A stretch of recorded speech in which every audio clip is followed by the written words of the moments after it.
Hello, everyone. Good afternoon. Welcome to our Industry Lighthouse live chat, How to Build an E-commerce Beauty Brand, featuring Eva Jane Bunkley of Eva Jane Beauty. So by way of introduction, I'll just mention that a skyrocketing number of new businesses have been formed during the ongoing pandemic. Alibaba.com data demonstrates that beauty and personal care is one of the hottest categories. In fact, it went from top 10 to now being one of the top 5 on Alibaba.com. With all these new businesses and new entrepreneurs, there are many new challenges that all of these businesses are facing. We all know getting started isn't always easy. So today, we have invited two-time Emmy Award-winning makeup artist, Eva Jane Bunkley, to join our live stream and share her experience founding the Eva Jane Beauty LLC. I'll also mention that Eva Jane is one of 50 of the Alibaba.com grants program recipients. So really excited to welcome you today, Eva Jane.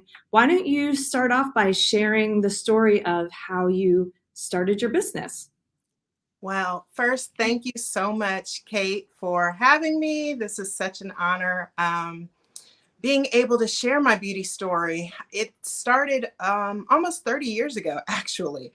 I started out as a makeup artist. I moved to Atlanta, began my career after college, and almost 30 years later, I'm still doing makeup. But when you're on the job and you're kind of working, sometimes you find a way to do something easier, or you think there's a way, or there might be a better way. And that's kind of how I launched into the product side of my beauty business. So that came with the creation of my product, the Makeup Bullet High Def Cosmetic Finger Sponge. It's a cosmetic sponge that fits on a finger. And I have one right here. So if you're not familiar with the Makeup Bullet, this is what it looks like. It just pops on a finger. And this idea just came to me while I was working on set, literally had a client in my chair and said, I think I want to create a product that isn't in the market. And that's how it all started. That's how it all started. Great. You just had that like eureka aha moment. So wonderful. So our audience today, a lot of emerging beauty businesses. So can you talk about some of the unique challenges facing these businesses in the beauty industry that will help them on their journey that they should be aware of before setting off? Well, I would say the main challenge that I faced was doubt. And that came not just in the form of other people, but just that self-doubt where you kind of think, well, can I do this? Is this something I should do? What'll happen? What if I fail? And I think that's the hugest pitfall, that if you can get beyond the doubts that come into play. And even when you're like so sure, and you might share it with somebody that is well-meaning friend, colleague, anybody, and they're like, that's too saturated, or what would be unique about your brand, or why would you want to do that, or and sometimes it's just coming from it could be coming from a good place in their mind, but at the same time it puts you in a place where you're doubting your ability. But the barriers to entry have gotten so low. So before you would say, oh well, cost having funds, being able to pay for this, that's the main thing. But there's so many ways, creative ways, to be able to fund whatever that beauty dream is, if you do want to launch into product development and selling a product. Great. So what do you think the biggest lesson you've learned along the way has been? Oh, wow. What I tell a lot of people is being able to kind of filter out what isn't for you. And sometimes that's really, really challenging, because when you do launch out and you're doing something bold and you're doing something that a lot of people maybe don't have the confidence to do, lots of opportunities kind of start to come your way. And I think sometimes filtering out the opportunities that kind of pull you away from your joy or your purpose can be sometimes challenging. So I usually try to tell people to, and depending on where you are in your life, you really might not know what brings you joy or makes you happy or fulfills you the most. So that actually creating a product and going different places and marketing and getting out in the public might be something that helps you to kind of narrow that down. But if you've already kind of like in your lifestyle know, okay, this is my happy place, you know, this is what brings me joy. Like for me, I've been in the industry for a long time. I have children, I have a husband, and a lot of what I do with my brand, it has to work with my lifestyle, with the things that I have as priorities in my life. So that kind of helps me filter opportunities and helps me to kind of design how I want to run my business and even the products that I want to sell. So I would say being able to kind of determine what is your happy place, what brings you joy. And then if it's travel, then that could be great, because getting out there and getting your brand out there and brand building and going to all the beauty shows, you know, been there, done that. I've done all that. It's amazing. And that might be the stage that you kind of discover a little bit more about yourself. And, you know, early on, when you're younger, maybe starting your brand in your teens or your 20s, it might be the perfect time to just kind of have a little more, not as much risk, caution. You know, the reward might be bigger for you. The risk you might be willing to take more so. So I say look at all of that and take that into account. And I think one thing I've learned with building this beauty brand is I have learned more about myself and more about what I enjoy, more about what my strengths are as well. Yeah, I think self-awareness is a big piece of it. So thank you for that advice. So you developed this amazing product, the Makeup Bullet, one of a kind. What tips do you have for our audience on product development? Like, how did you kind of like prototype it and come up with it? Well, the Makeup Bullet was, oh my goodness, here's like one of my first packages that I had. The Makeup Bullet really was almost an 11-year project to a certain degree, because I had almost like close to 10 years of doubts. And then once I did it, because it was a little disheartening to go out into, after I got this, you know, aha moment, this eureka moment, and then you say, okay, but can I do it? Like, is this something that I can even do? Because I heard this today. It was so great. It was like, if you can't see it, you can't be it. Um, Mhm.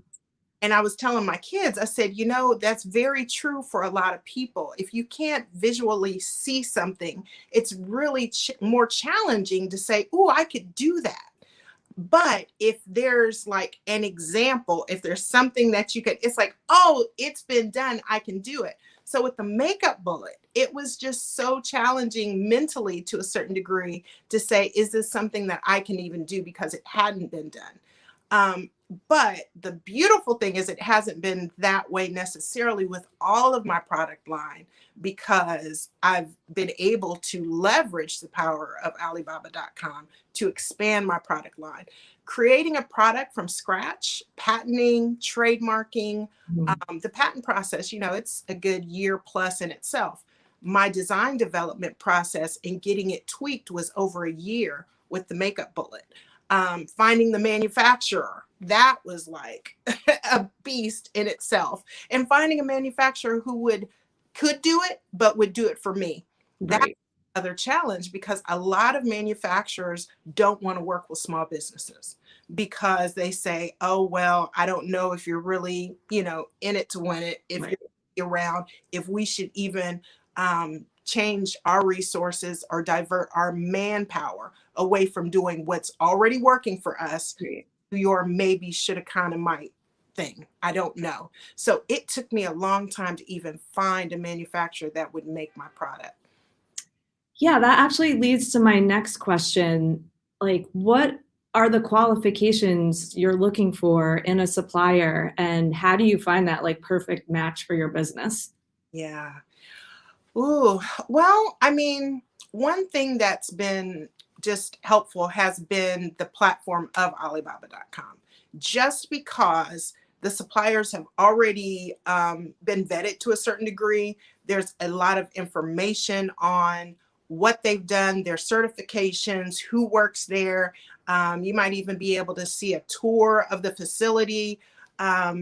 And then, of course, the track record of maybe the reviews and people who've used the manufacturer, the supplier before. So that's very helpful to be able to kind of weed through. And then, of course, just being very straightforward about who they are even willing to work with as far as quantities are concerned. So that is one of those things that when you're looking for a supplier, that helps narrow it down, because you know that suppliers are already willing. And then you're going to find a plethora of manufacturers that are willing to work with someone who's just starting out. Got it. So what are some additional resources that you would recommend to other small businesses out there that helped you sort of get established and get going?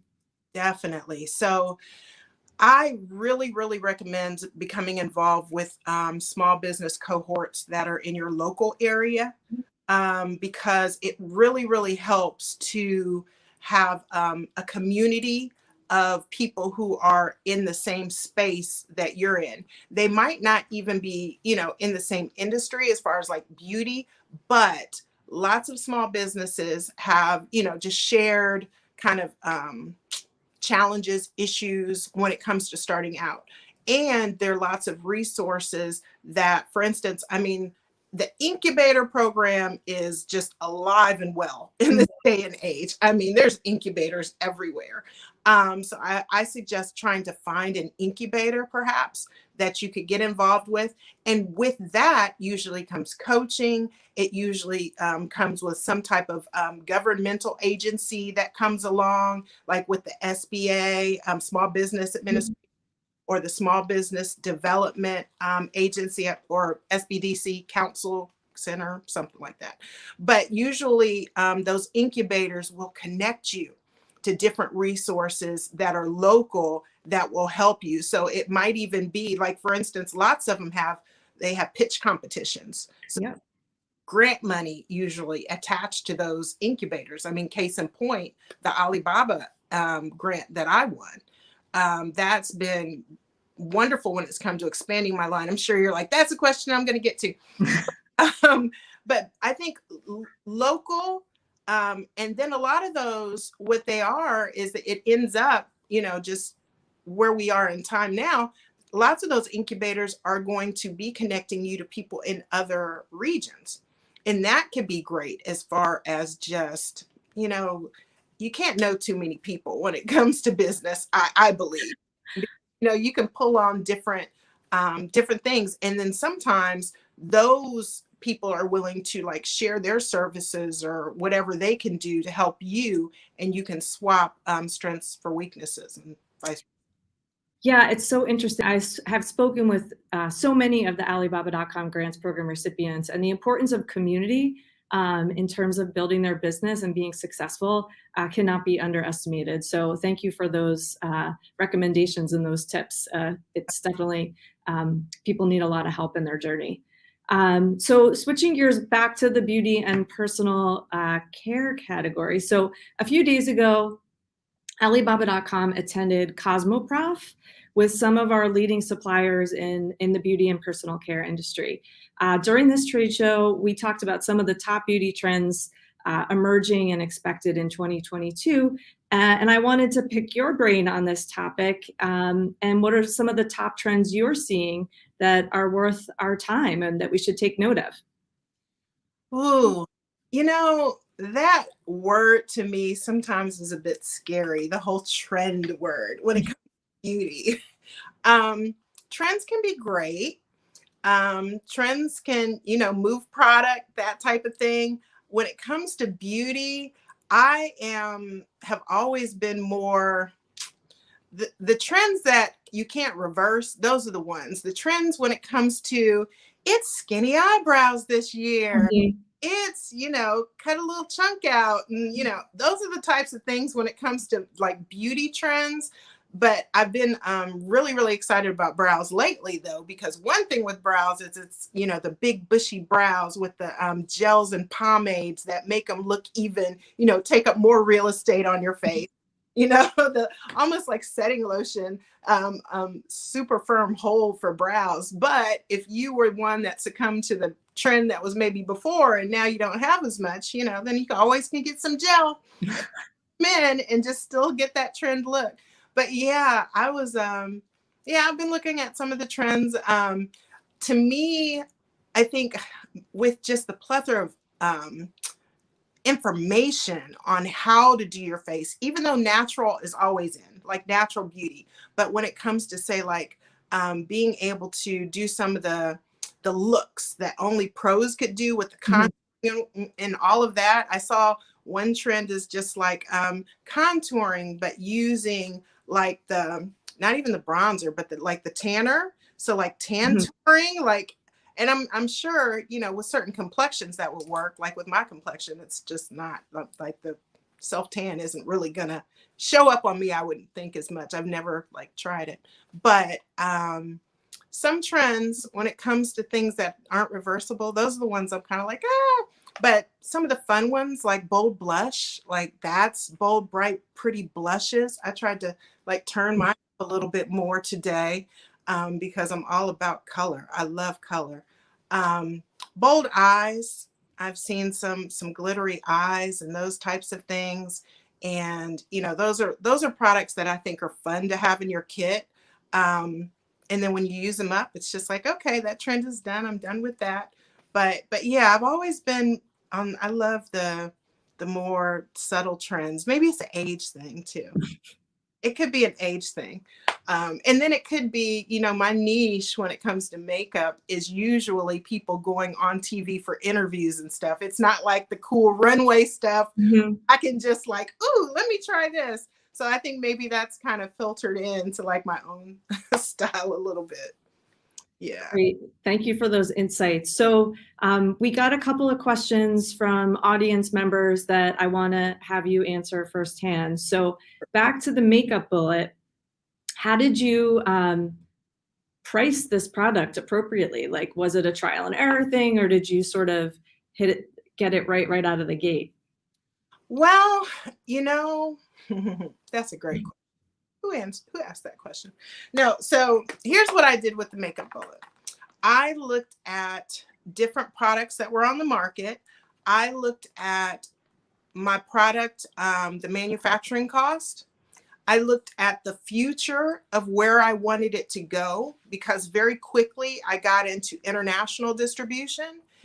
Knew that once you got into the distribution side of it, those prices were going to have to come like down in order for a distributor, because you've got distributor price, you got wholesale price, you got retail price. And then you've got, depending on what country it's in, like some countries have like VAT tax and that type of thing.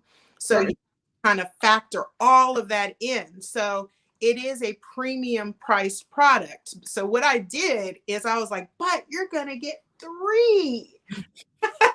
And that's kind of how, like, my first was the 3-pack. That's what I market. I didn't even have a single pack. I have a single pack now and a 3-pack. So I was like, I figure you're paying a little more. You're in the $25 price range when you're purchasing a box. However, you're getting 3 of them. It's gonna kind of last you, and the value is there. So that's kind of what I looked at. I looked at similar products in the market.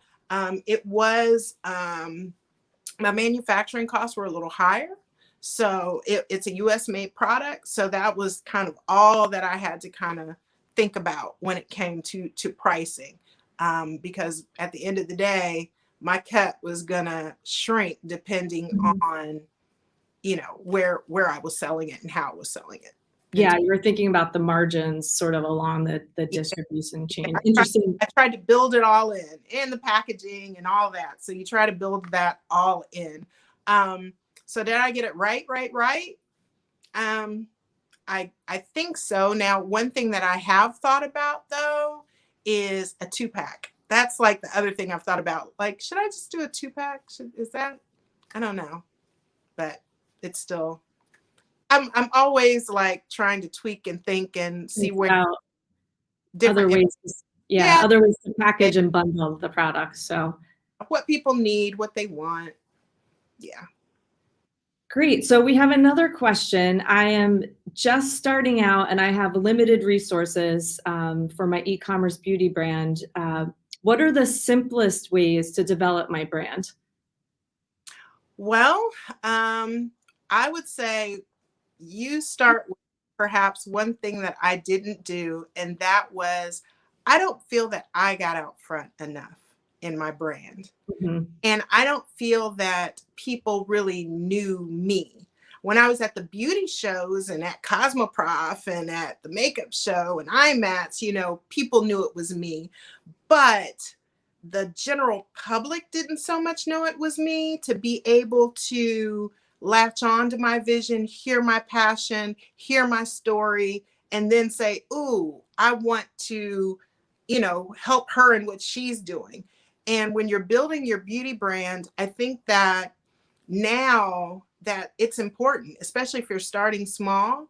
You're going to get your friends and family and all them, but you need like more people. So use the power of social media, use the power of telling your own personal story. And Mhm. then one of my products I did pre-sales. So using what I said about, price and margins and all that, see how much it's going to cost you to get, say, that first product, order a sample of it, use that to market, and say, this is what it is. This is what I'm going to be, and take those pre-orders. And then you're already starting out ahead. That's great advice. Actually, this leads to our last question from the audience. What are your tips for negotiating MOQ or minimum order quantity with suppliers? I think this is particularly important for smaller brands that are just starting out that may not be able to buy in the kind of bulk that a lot of suppliers are looking to transact in. Yeah. Well, it's really going to depend on the type of product and the supplier you're using. For instance, if you are, say, going onto Alibaba.com's platform to find a supplier, then they're going to have spelled out what their MOQs are for any particular or given product. Mhm. So, if they're saying, 100,000 units is our minimum order quantity, and that you only want 100, that might not be a supplier that's going to, meet you anywhere. Right, and meet you halfway. Oh, then you might want to find one and if it's just like, man, I can't find one that's going to come down. I don't see a 100. I see a 500. I don't see a 100. I mean, it's not going to hurt to reach out. It's going to hurt because sometimes when it comes to suppliers, I learned this from my printer. That first order, lots of times they take the bulk of the hit of them recouping their costs. And then they might have some left over. And they might just want to get rid of whatever that is left over. And it might be the thing that you want. So starting that dialogue might be just what you need to do. Ordering that sample and using the strategy that I just spoke about with get a sample, and then maybe you'll surprise yourself. Maybe it won't be the 100. Maybe you'll get 600 orders right off and you're like, oh my goodness. And then that can get you started. So, or even if you get 200 orders, that's enough to buy the 500 because you're going to build your pricing into there and then just sell the rest or however you do that. But there's ways, I think if you look at it as your life's work and your lifeblood, and it's like, I eat what I kill, you think about it that way. Like nobody's going to do this but me. So I got to figure out a way. So start the conversations, just start the conversations because you never know. You might see that hard number, but there's a person behind that hard number. And maybe they say no. I've heard a lot of no's. Just move on to the next. Well, Eva Jane, thank you so much for this very practical advice for e-commerce brands that are emerging.